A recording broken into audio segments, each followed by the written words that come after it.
గడిచిన 5 సంవత్సరాలుగా రాష్ట్రంలో జరిగిన అభివృద్ధి సంక్షేమ కార్యక్రమాలే తన విజయానికి దోహదం చేస్తాయన్నారు విజయవాడ సెంట్రల్ నియోజకవర్గం వైసీపీ అభ్యర్థి వెల్లంపల్లి శ్రీనివాసరావు.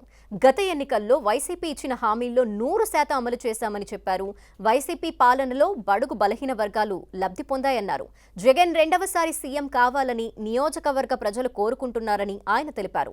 నియోజకవర్గంలో ప్రత్యేక పరిస్థితులు ఉన్నాయని, ఇందుకోసం ప్రత్యేక ప్రణాళికని వేసుకుని గెలిచిన తర్వాత 3 నెలల కాలంలో వాటిని అమలు చేస్తామన్నారు. విజయవాడ సెంట్రల్ నియోజకవర్గం నుంచి ఈసారి భారీ మెజారిటీతో గెలుస్తానని ధీమా వ్యక్తం చేస్తున్న వెల్లంపల్లి శ్రీనివాసరావుతో మా ప్రతినిధి జయరాజ్ ఫేస్ టు ఫేస్. జరగబోయే ఎన్నికల్లో విజయవాడ సెంట్రల్ నియోజకవర్గం అత్యంత కీలకమైన పాత్ర పోషించబోతుంది. ఇక్కడ నుంచి వైసీపీ తరఫున పోటీ చేయబోతున్నారు వెల్లంపల్లి శ్రీనివాస్ గారు. ప్రజల ఆదరణ ఎలా ఉంది, వచ్చే ఫలితాలు ఎలా ఉంటాయి వివరించడానికి మన దగ్గర వెల్లంపల్లి శ్రీనివాస్ గారు మన దగ్గర ఉన్నారు. సరే, ఏంటి చాలా రోజుల నుంచి ప్రజల దగ్గరికి వెళ్తున్నారు, ప్రజాస్పందన ఎలా ఉంది? ప్రజల నుంచి మంచి రెస్పాన్స్ వస్తుంది. గతంలో ఎవరు చేయలేని పరిపాలన కానీ, అభివృద్ధి కానీ, సంక్షేమం కానీ మన ముఖ్యమంత్రి జగన్మోహన్ రెడ్డి గారు చేశారు. తప్పకుండా మళ్ళీ మరొకసారి ఆయనకు అవకాశం కల్పించాలి అని చెప్పని ప్రజలందరూ కూడా రాష్ట్ర వ్యాప్తంగా, ముఖ్యంగా మా సెంట్రల్ నియోజకవర్గ ప్రజలందరూ కూడా కోరుకుంటున్నారు. ఎందుకంటే గతంలో ఎప్పుడు కూడా చిన్నపిల్లలకి అమ్మ ఒడి అని చెప్పిన పథకం ఏ రోజు కూడా లేదు.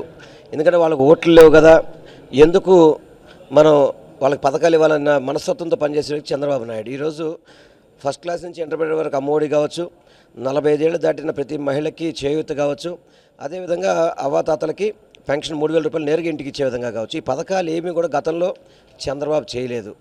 అదేవిధంగా డెవలప్మెంట్ కూడా మా సెంట్రల్ నియోజకవర్గం చూసుకుంటే కనుక గతంలో 2014 నుంచి 19 కానివ్వండి, 19-24 కానివ్వండి, ఎటువంటి అభివృద్ధి జరిగిందో ప్రజలకు తెలుసు ఈరోజు.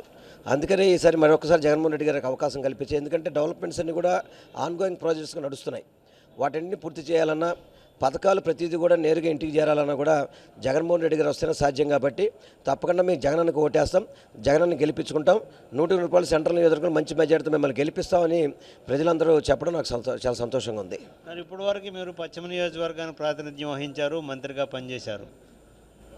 కొన్ని పరిణామాల నేపథ్యంలో ముఖ్యమంత్రి గారు మిమ్మల్ని సెంట్రల్ నియోజకవర్గానికి పంపించిన నేపథ్యంలో సెంట్రల్ నియోజకవర్గంలో ఉన్నటువంటి ప్రజలు, ఇక్కడ ఉన్నటువంటి నాయకత్వం అంతా యాక్సెప్ట్ చేసింది అనుకోవచ్చా? సార్, ఒకటి, నేను విజయవాడ నగరానికి గతంలో ప్రతిపక్షంగా ఉన్నప్పుడు అధ్యక్షుడిగా పనిచేశాను, రాష్ట్ర మంత్రిగా పనిచేశాను. ఈరోజు ఎన్టీఆర్ జిల్లా అధ్యక్షుడిగా ఉన్నాను. మా విజయవాడ నగరం అంటే 3 కలిసి ఉంటే తప్ప, మేము చెప్తే తప్ప ఇది వెస్టు, ఇది ఈస్టు, సెంట్రల్ అని చెప్పని ఎవరికి కూడా తెలిసే పరిస్థితి కాదు. అంతా కలిసే ఉంది విజయవాడ నగరం అంతా కూడా.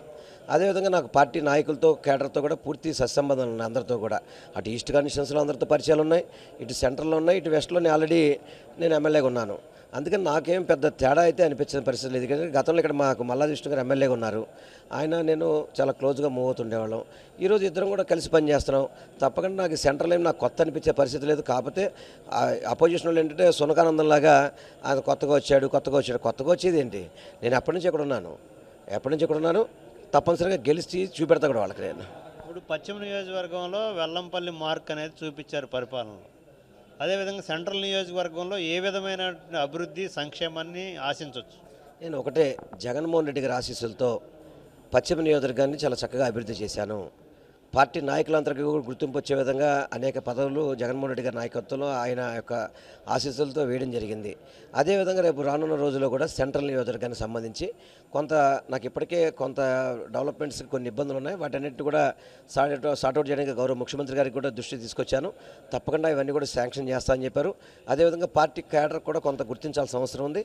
అవన్నీ కూడా గౌరవ ముఖ్యమంత్రి గారి నాయకత్వంలో, వారి ఆశీస్సులతో తప్పకుండా వెస్ట్లో ఏదైతే చేశానో దానికి మించి సెంట్రల్లో చేస్తాను మాత్రం నేను హామీ ఇస్తున్నాను మీకు. గత ఎన్నికల్లో ఇచ్చిన హామీలు ఏంటి, వాటిలో నెరవేర్చినవన్నీ, నెరవేర్చకుండా పెండింగ్లో ఉన్నటువంటి అంశాలు ఏమన్నా? సార్, ఒకటి, మా మేనిఫెస్టో మొత్తం కూడా 99% అమలు చేసాం. అదేవిధంగా సెంట్రల్ నియోజకవర్గంలో ఏదైతే చెప్పాడో అవన్నీ కూడా చేయడం జరిగింది. ఇంకా కొంత ఆర్యూబీ ఒకటి రోజుల్లోనే ఆల్మోస్ట్ ఎన్నికల్లోపే దాన్ని ప్రజలకు అంకితం చేస్తారు. అదేవిధంగా మిగతా కొన్ని బ్రిడ్జెస్ ఉన్నాయి, మన గుణదల బ్రిడ్జెస్, ఇవన్నీ కూడా వాటిని ఆల్రెడీ అప్రూవల్ అయిపోయినాయి. వాటిని కొంచెం రైల్వేతో సమన్వయం చేసుకొని తప్పకుండా వాటి నిర్మాణం కూడా చేస్తాం సెంట్రల్లో. అదేవిధంగా మనకి వాంబే కాలనీ నుంచి అటువైపు ట్రెండ్ సెట్ అపార్ట్మెంట్స్కి ఒక బ్రిడ్జ్ అడుగుతున్నారు. అదేవిధంగా ఓల్డారార్పేటలో అదొక అండర్ బ్రిడ్జ్ అడుగుతున్నారు. ఇవన్నీ కూడా మా రైల్వేతో లింక్ ఉన్నాయి కాబట్టి గౌరవ ముఖ్యమంత్రి గారు కూడా రైల్వేతో అన్నీ కూడా మనం ఫాలోఅప్ చేసి వాళ్ళందరికీ కూడా చేద్దామని చెప్పన్నారు. డ్రైనేజీ అభివృద్ధి చేయాల్సిన అవసరం ఉంది. త్రాగునీరు కోసం కొన్ని ట్యాంకులు ఇప్పటికే కొన్ని శాంక్షన్ అయినాయి, అవి పూర్తి చేయాల్సిన అవసరం ఉంది. ఇవన్నీ కూడా చేసి సెంట్రల్ నియోజకవర్గాన్ని అభివృద్ధి మార్గంలో నడిపిస్తారని మాత్రం పూర్తి నమ్మకం నాకుంది. మీ ప్రత్యర్థి తెలుగుదేశం పార్టీ తరపున పోటీ చేసే బోండా ఉమామహేశ్వరరావు అనేక రకాలైనటువంటి ఆరోపణలు వెల్లంపల్లి శ్రీనివాస్ పైన సెంట్రల్ నియోజకవర్గం పైన చేస్తున్న నేపథ్యంలో మీరు ఏ విధంగా సమాధానం చెబుతారు? ఇప్పుడు ఎవరైనా మంచి వ్యక్తులు అడిగితే సమాధానం చెప్తాను. పనికి మాలినోళ్ళు తాగుబోతులు అడిగే వాడికి సమాధానం చెప్పాల్సిన అవసరం లేదు. ఎందుకంటే వాళ్ళకి చిత్తశుద్ధి ఉండాలి. నేను అనేది ఒకటే, 2014 నుంచి 19 దాకా నువ్వు ఎమ్మెల్యేగా పనిచేసావు, 19లో ఓడిపోయావు. ఓడిపోయాక 4 సంవత్సరాలు గాడిదలు కలిసావు. ఎక్కడైనా ఉన్నావు? కనీసం ఒక 6 నెలల నుంచే కదా నువ్వు ప్రజల్లో కనబడుతుంది. ఫారంలో కూర్చొని ఎంజాయ్ చేసే వ్యక్తివి నువ్వు నా గురించి మాట్లాడతావా? అసలు నా మీద ఏముందని నువ్వు మాట్లాడుతున్నావు? నీ మీద అంటే భూ కబ్జాలు ఉన్నాయి, నీ మీద అంటే భూ కబ్జాలు ఆల్రెడీ కొన్ని మీ TV5 ఛానల్ నుంచి చూపెట్టారు వాటన్నింటినీ కూడా.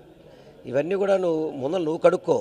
నా మీద ఎటువంటి ఆరోపణలు ఎప్పుడు కూడా నా మీద ఇవాళ వరకు కూడా పొలిటికల్ ఆరోపణలు తప్ప నీలాగా కబ్జాలు చేశా అని చెప్పాను, కానీ అటువంటి ఆరోపణలు ఎప్పుడు చేయలేదు, చెయ్యపోను కూడా నేను. అందుకని అటువంటి తాగుబోతులకి సమాధానం చెప్పాల్సిన అవసరం నాకు లేదు. ఇప్పుడు సెంట్రల్ నియోజకవర్గాన్ని అభివృద్ధి చేయడానికి మీ దగ్గర ఉన్నటువంటి యాక్షన్ ప్లాన్ ఏంటి? ఆల్రెడీ ఇప్పటికే చెప్పాను నేను. కొంత డ్రైనేజీని ఆధునీకరించాల్సిన అవసరం ఉంది. ఈ డ్రైనేజ్ సిస్టమ్ని అండర్గ్రౌండ్ డ్రైనేజీ కావచ్చు, ఓపెన్ డ్రైన్స్ కావచ్చు, అదేవిధంగా కెనాల్స్ అన్ని కూడా బ్యూటిఫికేషన్ అంటే బ్యూటిఫికేషన్ అంటే వాటన్నిటిని కూడా క్లీన్ చేయాల్సిన అవసరం ఉంది. ఇది మన బుడమేరు కానీ ఇవన్నీ కెనాల్స్ అన్ని కూడా క్లీన్ చేయాల్సిన అవసరం ఉంది. అదేవిధంగా కొంత దోమల నివారణ కూడా చర్యలు తీసుకోవాల్సిన అవసరం ఉంది. మిగతా కొన్ని రోడ్స్ కూడా చిన్న రోడ్స్ కొన్ని పెండింగ్ ఉన్నాయి, వాటన్నింటి కూడా వేయాల్సి ఉంది. ఇవన్నీ కూడా ఆల్రెడీ నేను ఇప్పటికే వాటికి ప్రణాళిక తయారు చేసుకున్నాను. మొదటి 3 నెలల్లో పని మంజూరు చేయించుకొని 1 year 2 years లోపు అన్నీ పూర్తి చేయాలని చెప్పి సంకల్పంతో ముందుకెళ్తున్నాను నేను. ఇప్పుడు రేపు ముఖ్యమంత్రి జగన్మోహన్ రెడ్డి గారి పర్యటన ఉన్న నేపథ్యంలో ఎలాంటి ఏర్పాట్లు జరుగుతాయి? సార్, ఈరోజు మా ముఖ్యమంత్రి గారు ఎన్నికల ప్రచారంలో భాగంగా మా సెంట్రల్ నియోజకవర్గం అడుగుపెట్టబోతున్నారు. ఘనంగా స్వాగతం పలకాన్ని మాత్రం మేము మా ప్రజానికం పార్టీ కేడర్ అంతా కూడా అభిప్రాయపడుతుంది. తప్పకుండా జగన్మోహన్ రెడ్డి గారి యొక్క బస్సు యాత్ర మా కాన్స్టిట్యున్సీలో దిగ్విజయంగా అవుతుందని పూర్తి విశ్వాసం ఉంది. మన నియోజకవర్గ ప్రజలు సిద్ధంగా ఉన్నారు, పార్టీ కేడర్ సిద్ధంగా ఉన్నారు. తప్పకుండా అన్ని రకాల ఏర్పాట్లు చేయడం జరిగింది. అది విజయవంతం అవుతుందని కూడా మీ అందరూ కూడా తెలియపరచుకుంటాను. ఆఖరి క్వశ్చన్, ఈ ఎన్నికల్లో వెల్లంపల్లికి ఓటు ఎందుకు వేయాలి అని అంటే మీరు ఏం చెబుతారు? జగన్మోహన్ రెడ్డి గారి యొక్క సంక్షేమ పథకాలు కంటిన్యూ కావాలన్నా, అభివృద్ధి ముందుకు సాగాలన్నా, మంచి పరిపాలన కావాలన్నా, నియోజకవర్గం అభివృద్ధి చెందాలన్నా, నియోజకవర్గం ప్రజలు సుఖ సంతోషాలతో ఉండాలన్నా, నియోజకవర్గ ప్రజలు ప్రశాంతంగా ఉండాలన్నా వెల్లంపల్లి శ్రీను గెలుస్తూనే ఉంటుంది. పొరపాటున కనుక ప్రతిపక్ష పార్టీ గెలిస్తే భూ కబ్జాలు, గోండాయిజాలు, తాగుబోతు రాజకీయాలు ఇవన్నీ కూడా ఉంటాయి. కాబట్టి ప్రజలు ప్రశాంతంగా ఉండాలంటే వెల్లంపల్లికి ఓటేయాలని మాత్రం నేను ప్రజలు కోరుకుంటున్నాను. మొత్తం మీద ఇది విజయవాడ సెంట్రల్ నియోజకవర్గ అభివృద్ధి చేయడానికి ప్రత్యేకమైన ప్రణాళిక ఉంది. గెలిచిన తర్వాత 3 నెలల లోపు వాటికి సంబంధించిన అన్ని ఏర్పాట్లు కూడా చేస్తాం. ముఖ్యమంత్రి దగ్గర నుంచి అన్ని మంజూరు చేయించి ఇచ్చినటువంటి హామీలన్నీ కూడా నెరవేరుస్తాం. తప్పకుండా విజయవాడ సెంట్రల్ నియోజకవర్గంలో వైసీపీ జెండాను ఎగరేస్తామని చెప్పేసి వెల్లంపల్లి శ్రీని పేర్కొంటున్నారు. కెమెరామెన్ సునీల్తో జయరాజ్, 10 TV, విజయవాడ.